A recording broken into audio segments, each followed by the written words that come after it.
sebagai dosen tetap di Prodi Sarjana Kebidanan Situs Guna Bangsa Yogyakarta. Video ini saya buat untuk menjadi salah satu syarat dalam sertifikasi dosen, yaitu unjuk kinerja dosen dalam Tridharma Perguruan Tinggi atau PDDU KTPP di bidang pelajaran. Mata kuliah yang saya ampu tentunya linear dengan bidang keilmuan dan juga background pendidikan saya, yaitu kebidanan. Beberapa mata kuliah yang pernah saya ampu diantaranya yang pertama adalah asuhan kebidanan dalam kehamilan, yang kedua asuhan kebidanan pranikah dan prakonsepsi, yang ketiga holistika dalam kebidanan pada ibu, yang keempat kebijakan dalam kebidanan, yang kelima komplikasi dalam kehamilan, persalinan, nifas, dan bayi baru lahir. Dan yang terakhir adalah asuhan pada perempuan dan juga anak dalam kondisi rentan dan berkebutuhan khusus. Pada kesempatan hari ini, saya akan menyampaikan teknik pembelajaran saya yang saya ampu pada semester 3, yaitu mata kuliah asuhan kebidanan kehamilan. Teknik pembelajaran yang saya berikan adalah dengan menggunakan metode DEI, yaitu Delivery, Interaction, and Assessment. Sebelum saya menjelaskan mata kuliah asuhan kebidanan ini, saya akan menjelaskan deskripsi mata kuliah asuhan kebidanan dalam kehamilan. Mata kuliah asuhan dalam kehamilan merupakan mata kuliah wajib dan juga termasuk dalam rumpun ilmu praktek kebidanan di Prodi Kebidanan, Program Sarjana dan Pendidikan Profesi Bidan.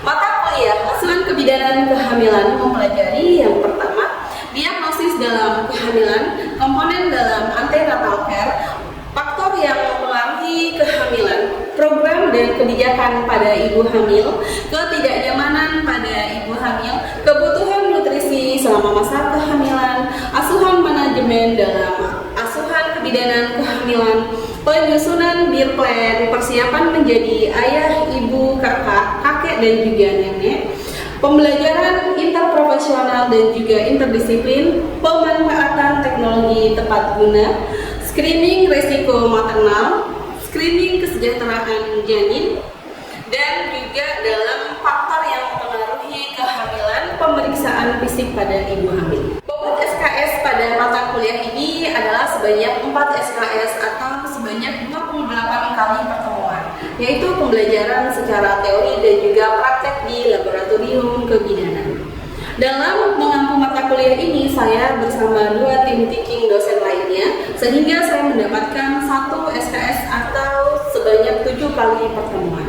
Dengan mengikuti mata kuliah ini, mahasiswa diharapkan menguasai capaian pembelajaran pada mata kuliah asuhan kebidanan kehamilan, yaitu memahami konsep dalam mendiagnosa kehamilan, yang kedua memahami komponen dalam antenatal care, yang ketiga memahami serta menjelaskan pemeriksaan fisik pada ibu hamil, yang keempat memahami program dan kebijakan pada ibu hamil, yang kelima memahami serta mempraktekkan pemeriksaan fisik pada ibu hamil, yang keenam menjelaskan tentang kebutuhan nutrisi selama masa kehamilan, yang ketujuh melakukan asuhan kebidanan pada masa kehamilan, yang kedelapan menyusun bear plan serta mempraktekkan bear plan, yang kesembilan menjelaskan persiapan menjadi orang tua, ibu, bapak,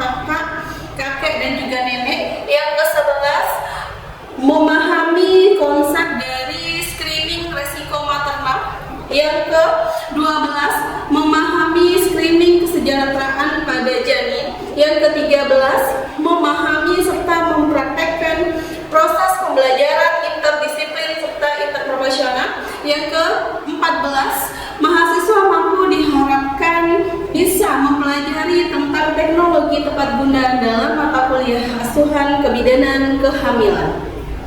Setelah saya menjelaskan gambaran umum proses pembelajaran pada mata kuliah asuhan kebidanan kehamilan, selanjutnya saya akan menjelaskan manajemen ataupun juga terkait teknik dalam proses pembelajaran yang saya lakukan untuk melakukan perkuliahan kepada mahasiswa. Teknik pembelajaran yang saya gunakan pada proses perkuliahan adalah menggunakan DEI, yaitu yang pertama adalah tentang delivery. Delivery, bagaimana saya bisa menyampaikan semua komponen proses pembelajaran dengan mahasiswa. Di antaranya, saya melakukan penyusunan ataupun pembuatan pembelajaran dengan menggunakan textbook, yaitu referensi yang saya gunakan di antaranya yang pertama menggunakan Helen Farley ataupun kebidanan Farley. Yang kedua yaitu Miles Textbook for Midwifery, serta yang terakhir saya menggunakan jurnal-jurnal penelitian yang berkaitan dengan mata kuliah asuhan kebidanan kehamilan. Selain itu, saya menyusun modul pembelajaran dan juga modul praktek sebagai panduan dalam pelaksanaan proses pembelajaran perkuliahan asuhan kebidanan kehamilan bagi mahasiswa. Kedua, saya menggunakan sistem case method, yaitu di mana saya menyusun soal-soal berkaitan dengan kasus, kemudian untuk didiskusikan bersama mahasiswa, yaitu kasus-kasus yang saya gunakan biasanya seperti diagnosa dalam kehamilan, kemudian juga screening risiko maternal, serta screening kesejahteraan janin, dan yang lain-lain untuk menunjang ataupun juga berdiskusi berkaitan dengan contoh-contoh kasus yang akan dipresentasikan oleh mahasiswa. Penerapan metode ini saya lakukan adalah untuk membantu mahasiswa agar mahasiswa bisa berpikir secara kritis, berkomunikasi, berkolaborasi, kemudian juga dapat meningkatkan kreativitas mahasiswa. Teknik yang kedua yaitu interaction. Interaction ataupun interaksi yang saya lakukan dengan mahasiswa di perkuliahan, baik yang secara online ataupun juga yang secara luring, ada beberapa media yang saya gunakan. Di antaranya yang pertama untuk pelaksanaan perkuliahan secara online saya menggunakan Zoom Meeting dan juga Google Meet.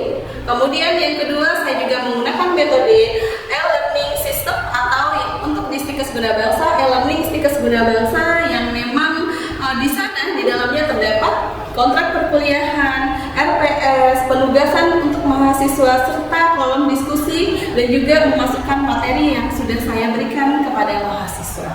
Semua tugas-tugas yang saya berikan kepada mahasiswa untuk di-upload pada e-learning Stikes Guna Bangsa Yogyakarta. Dan yang ketiga yaitu saya menggunakan WhatsApp group, di mana WhatsApp group ini digunakan adalah untuk berdiskusi dengan mahasiswa berkaitan dengan penjadwalan proses pembelajaran serta materi-materi yang berkaitan dengan mata kuliah asuhan kebidanan kehamilan. Teknik yang ketiga yaitu asesmen, di mana saya melakukan penilaian serta evaluasi terhadap mahasiswa.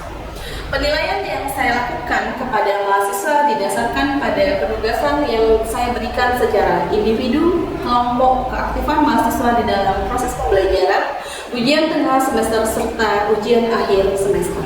Sistem penilaian indikator keberhasilan saya diskusikan bersama mahasiswa serta saya sepakati bersama mahasiswa dengan melakukan kontrak perkuliahan sebelum perkuliahan dimulai, dan juga menggunakan prinsip-prinsip nilai yang adil, objektif, dan transparan agar terwujud di dalam kegiatan proses pembelajaran.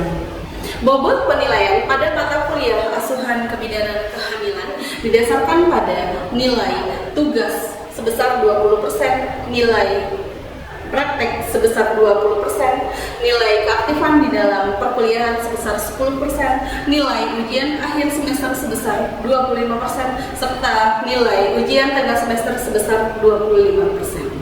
Selanjutnya saya akan memberikan cuplikan proses pembelajaran asuhan kebidanan perkuliahan dengan tatap muka. Assalamualaikum warahmatullahi wabarakatuh. Waalaikumsalam warahmatullahi wabarakatuh. Apa kabar hari ini rekan-rekan semuanya? Baik, Ibu. Alhamdulillah. Hari ini Ibu masuk ke topik pembelajaran dan pertemuan yang kedua ya, rekan semuanya. Hari ini ada yang nggak hadir? Hadir semua. Hadir semua. Baik, Ibu absen terlebih dahulu ya.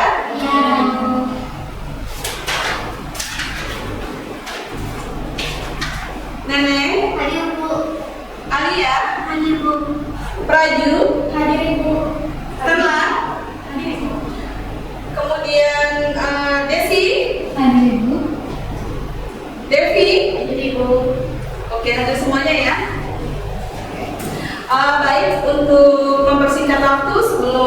perkuliahan ini dimulai, alangkah baiknya kita berdoa dulu menurut agama dan kepercayaan kita masing-masing agar proses pembelajaran kita sesuai dengan harapan kita bersama.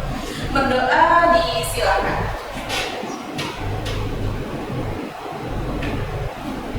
Berdoa selesai. Oke, sesuai dengan topik pertemuan yang kedua ya, hari ini Ibu akan masuk untuk pembelajaran kebutuhan nutrisi selama masa kehamilan. Sebelumnya pertemuan yang pertama masih ingat Ibu belajar tentang apa? Masih. Tentang apa Mbak Alia? Ketidaknyamanan pada ibu hamil, Ibu. Ketidaknyamanan kehamilan. Oke Mbak Desi, ketidaknyamanan pada kehamilan membahas tentang apa aja Ibu kemarin? Tentang mual muntah, terus pusing, kemudian juga sakit air kecil atau sakit pinggang. Oke, itu ya. Jadi kemarin kita sudah membahas berkaitan dengan topik perkuliahan ketidaknyamanan dalam kehamilan. Hari ini kita lanjut lagi ke kebutuhan nutrisi selama kehamilan. Oke, ini kebutuhan nutrisi. Ini gambar siapa ini?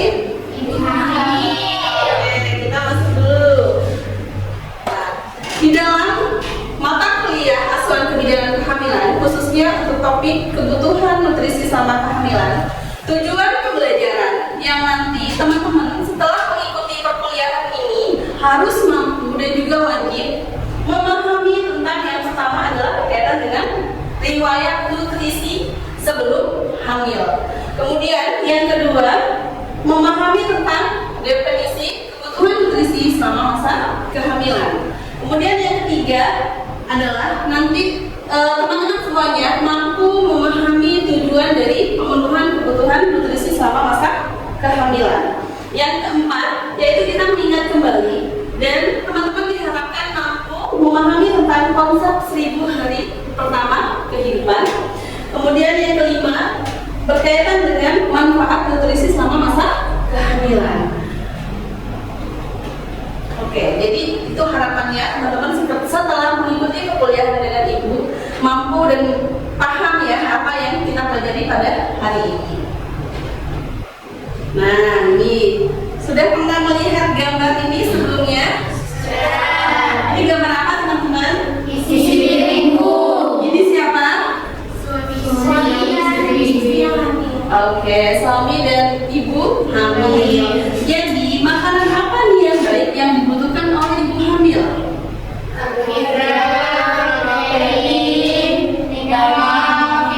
Oke, sesuai dengan yang sudah ibu sarankan ya, kemarin teman-teman sudah membaca terlebih dahulu sebelum masuk perkuliahan pada hari ini. Jadi ini merupakan makanan apa yang memang dibutuhkan selama proses kehamilan. Nah, yang pertama tadi tujuannya kita adalah kita harus mengetahui terlebih dahulu berkaitan dengan riwayat nutrisi sebelum kehamilan. Sebelum kehamilan masuk dari proses apa? Informasi yang digali. Yang digali oleh siapa? Ibu hamil. Kemudian apa saja informasi yang digali? Berkaitan dengan pola makan sehari-hari. Yang kedua, asupan zat gizi yang paling penting, kemudian juga kebiasaan makannya, riwayat penggunaan dari suplemen. Kemudian yang paling penting juga yang ditanyakan adalah riwayat penyakit yang mempengaruhi berat badan sebelum hamil, kemudian kebiasaan perokok baik oleh ibunya. Yang kedua yang ditanyakan adalah berkaitan dengan hal yang penting perlu diperhatikan. Sesuai dengan gambarnya, yaitu kita melihat status gizi sebelum masa hamil. Jadi ditimbang dulu ini berkaitan dengan berat badannya sebelum hamil dan setelah hamil. Kemudian yang kedua berkaitan dengan kecukupan zat gizi. Yang ketiga ada suplemen sebelum hamil.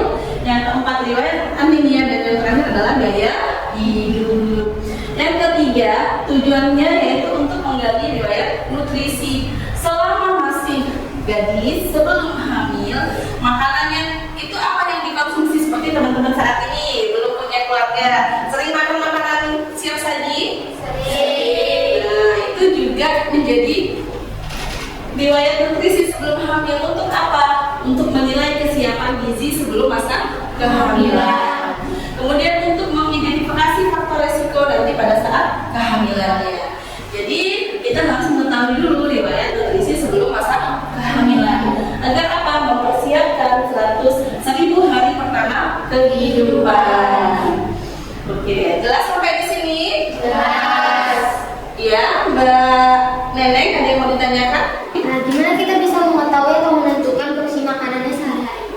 Porsi sehari-hari ibu hamil? Ya. Oke, bagus sekali pertanyaannya. Nanti akan kita bahas satu persatu. Termasuk di dalam tujuan pembelajaran tadi ada yang kita bahas porsi makan sehari-hari ibu hamil. Sebentar ya, sambil kita lihat materi yang selanjutnya. Terima kasih Mbak Neneng. Kemudian kita lanjut lagi definisi.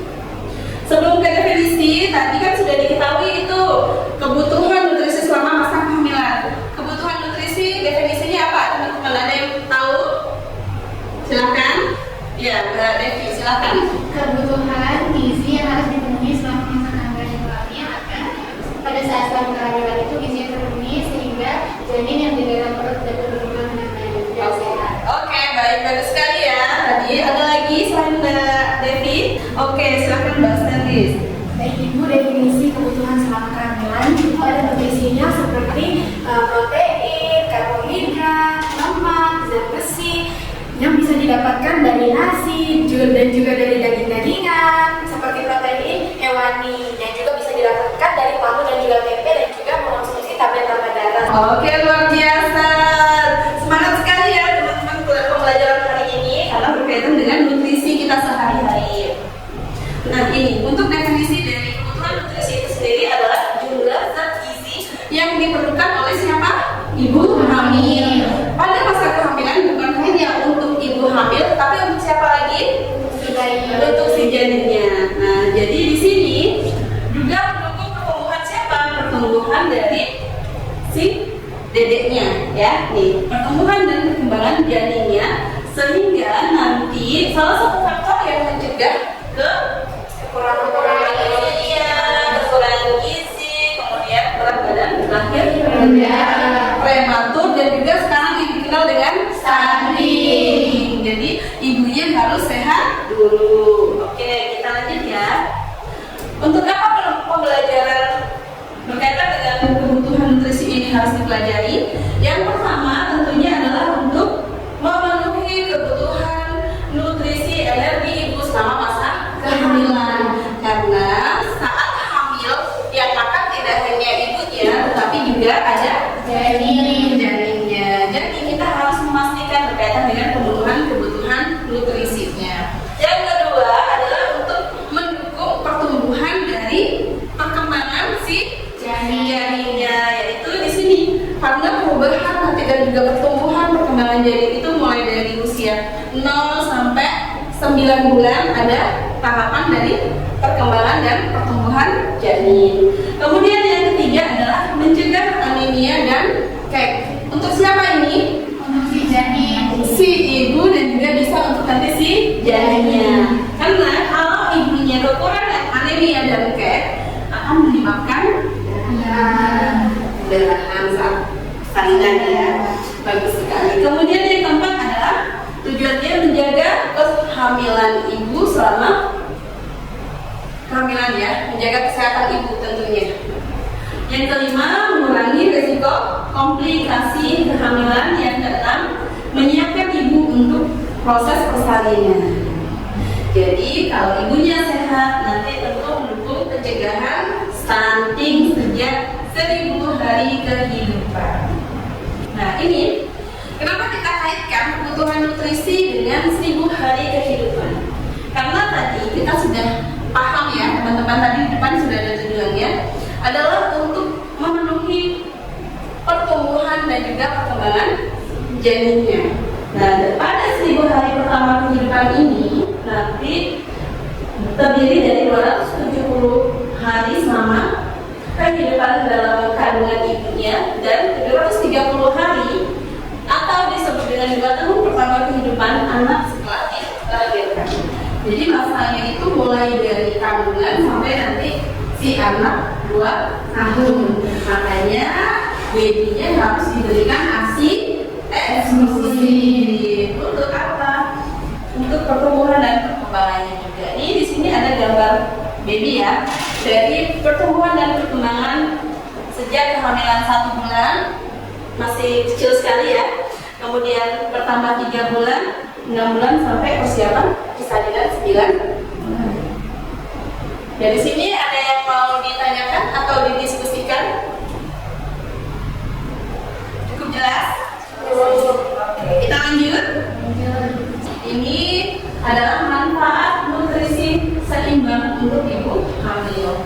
Tadi depan kita juga sudah membahas ya berkaitan dengan tujuan kebutuhan nutrisi bagi ibu hamil. Tentu dari tujuan, kemudian dari 1000 hari kehidupan ada manfaatnya. Ada yang mau ditanyakan? Ada ibu. Oke, apa? Apa dampaknya jika ibu hamil tidak memenuhi kebutuhan nutrisinya? Oke, terima kasih. Itu pertanyaan yang bagus ya. Nanti juga akan kita bahas. Dampak dari ibu hamil yang kekurangan nutrisi, salah satunya tadi adalah tentang Oke, akan berpengaruh kemana? Stunting. Stunting. Nanti kita bahas ya, Mbak. Pertanyaannya bagus nih. Jadi sangat menarik ya untuk perkuliahan hari ini topiknya. Oke, pasti bisa kita lanjut. Nah, ini manfaat yang pertama adalah memenuhi kebutuhan gizi bukan hanya bagi ibunya, tetapi juga bagi janin. Kemudian yang kedua, mencapai status gizi ibu hamil dalam keadaan normal. Ada yang sudah membaca berat badan, penambahan berat badan ibu sebelum dan sesudah kenaikannya harus berapa? Berapa banyak? Sudah dikasih ya materinya? Oke, berapa Mbak Devi? 5 kali, 2 kali dari berat badan awal sebelum hamil. Oke, berarti sebanyak berapa Stella? Kalau itu lagi yang normal itu di atas 18. Oke, baik. Jadi kita harus menghitung ya berat badan sebelum dan sesudah hamil. Kenaikannya dihitung dengan IMT. Itu mengetahui apa? Ya, status gizi ibu hamil. Oke, bagus. Kemudian yang ketiga, membentuk jaringan tumbuh kembang janin dan kesehatan ibu. Yang keempat, mengatasi permasalahan selama kehamilan dan kelima memperoleh energi yang cukup. Oke, selanjutnya kita masuk untuk ini yang pertanyaannya Mbak. Oh ya tadi ya, dampak kekurangan nutrisi bagi ibu hamil. Lihat nggak apanya?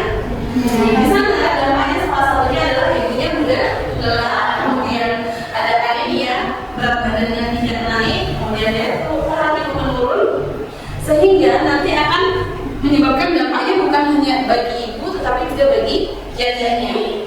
Ya, nih untuk janinnya adalah pertumbuhan janinnya berkurang ya, kemudian bisa berisiko ke stunting. Itu ya untuk dampaknya jelas. Oke, kita lanjut lagi.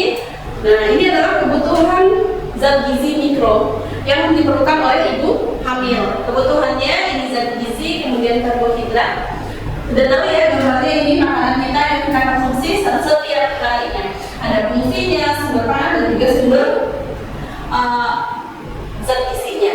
Zat gizi ada karbohidrat, protein dan lemak sehat seperti yang dijelaskan Pak Stanley tadi di awal. Oke, kemudian kita lanjut ini untuk kebutuhan gizi mikronya dulu. Kebutuhan gizi mikro yaitu ada zat besi, asam folat, kalsium, vitamin D, kemudian ada yodium, vitamin C dan juga ada zinc. Ini untuk sumbernya. Nah, ini adalah tahapan kebutuhan energi selama masa kehamilan, dimulai dari trimester 1, 2 dan 3. Kemudian untuk porsi makan yang ditanyakan oleh Mbak Neneng tadi, di mana Neneng nanti rekan-rekan semuanya bisa membaca pada buku KIK yang sudah Ibu berikan. Buku KIK tahun 2024 ya. Ini nanti bisa dilihat di sana. Jadi di sini untuk ibu hamil yang trimester pertama. Ini untuk kebutuhan yang ibu hamil trimester pertama, kemudian ini untuk kebutuhan selama ibu hamil trimester kedua dan ketiga. Ya, nanti teman-teman bisa membaca pada buku KIA. Kemudian selanjutnya adalah masalah nutrisi yang sering terjadi, hampir sama dengan dampaknya tadi, yaitu ada anemia, kurang asam folat, kemudian kekurangan vitamin D, kekurangan yodium sehingga menyebabkan mual muntah yang berlebihan juga. Kita masuk yang terakhir adalah evaluasi. pertanyaan yang pertama, silakan teman-teman. Ya, Mbak Devi, silakan. Baik, untuk kasus yang pertama itu seorang ibu hamil berusia 25 tahun dengan G1P0A0, usia kehamilan 24 minggu, datang ke puskesmas untuk pemeriksaan antenatal. Di sini hasil pemeriksaan menunjukkan bahwa berat badan sebelum hamil 48 kg, tinggi badan 155 cm, kenaikan berat badan selama kehamilan baru mencapai 3 kg. Untuk hasil pemeriksaan hamilnya 10,2, lalu ibu sering mengaku merasa lelah, jarang mengonsumsi makanan yang mengandung protein hewani karena takut bayinya menjadi besar. Oke, pertanyaannya adalah kebutuhan nutrisi yang paling perlu diprioritaskan pada kasus tersebut, yaitu yang mana? B. Oke, baik, yang B. Karena apa? Untuk meningkatkan asupan protein, vitamin C, dan juga mengkonsumsi sesuai pembelajaran kita ya. Kita lanjut yang kedua, langsung saja. Pertanyaannya adalah masalah nutrisi yang paling mungkin dialami oleh ibu. Untuk kasus nomor 2, Kak? Kekurangan energi kronis. Kekurangan energi kronis. Karena apa? Karena di sini nilainya 22. Ya, tadi dihitung dari yang gede. Baik, yang nomor 2 tadi sudah ya untuk evaluasinya. Kemudian kita lanjut yang terakhir adalah kesimpulan pembelajaran kita pada hari ini. Siapa yang bisa menyimpulkan sedikit yang berkaitan dengan materi hari ini? Iya, silakan Mbak Stadi. Jadi kesimpulan pembelajaran hari ini tentunya sangat menarik ya Ibu, dan juga sangat menyenangkan Ibu, karena tadi Ibu sudah menjelaskan bahwa nutrisi itu, kita memberikan nutrisi itu tidak hanya pada saat masa kehamilan, tetapi pada saat sebelum menikah juga, agar ibu tersebut terhindar dari namanya anemia ya. Seperti kita mengonsumsi sayur-sayuran, gizi seimbang seperti protein, karbohidrat, zat besi, dan juga tablet-tablet darah, sehingga ibu tersebut terhindar dari yang namanya KEK, dan juga anaknya tidak kekurangan energi kronis dan juga mencegah terjadinya stunting. Terima kasih Mbak Stadi. Jadi kesimpulan hari ini adalah gizi yang baik hari ini menjadi kesehatan ibunya terjaga, bayi sehat, dan juga masa depan cerah. Ibu sehat, bayi kuat untuk generasi yang kuat. Nah, di sini kesimpulannya sudah disampaikan semua ya oleh Mbak Stanis. Yaitu yang pertama, nutrisi itu penting untuk investasi jangka panjang. Yang kebutuhan juga meningkat karena bukan hanya bagi ibunya tetapi juga bagi bayinya. Kemudian yang ketiga, menerapkan gizi seimbang, dan yang keempat adalah kita harus mengkonsumsi tablet darah selama masa kehamilan. Untuk apa? Untuk mencegah stunting ya khususnya. Oke. Ini referensi nanti bisa dibaca ya dari mana ibu tadi membuat bahan pembelajaran hari ini. Kemudian ini kutipan untuk rekan-rekan semuanya bahwa nutrisi yang baik itu adalah investasi bagi kesehatan ibu dan masa depan buah hati. Penuhi gizi selama masa kehamilan, kemudian wujudkan generasi yang sehat dan bebas stunting. Sampai jumpa di pertemuan berikutnya ya teman-teman. Untuk pertemuan berikutnya kita masuk untuk topik yaitu konseling nutrisi bagi ibu hamil. Oke, baik, selesai untuk materi hari ini. Sama-sama kita tutup ya. Alhamdulillah berjalan sesuai dengan apa yang kita harapkan. Teman-teman juga sudah paham ya berkaitan dengan kebutuhan nutrisi selama masa kehamilan. Ibu akhiri untuk ada pertanyaan lagi sebelum ibu akhiri? Cukup ya. Baik, ibu akhiri untuk pertemuan hari ini dengan mengucapkan wabillahi taufiq wal hidayah. Assalamualaikum warahmatullahi wabarakatuh. Waalaikumsalam warahmatullahi wabarakatuh. Demikian cuplikan proses pembelajaran perkuliahan asuhan kebidanan kehamilan. Saya akhiri wabillahi taufiq wal hidayah. Wassalamualaikum warahmatullahi wabarakatuh.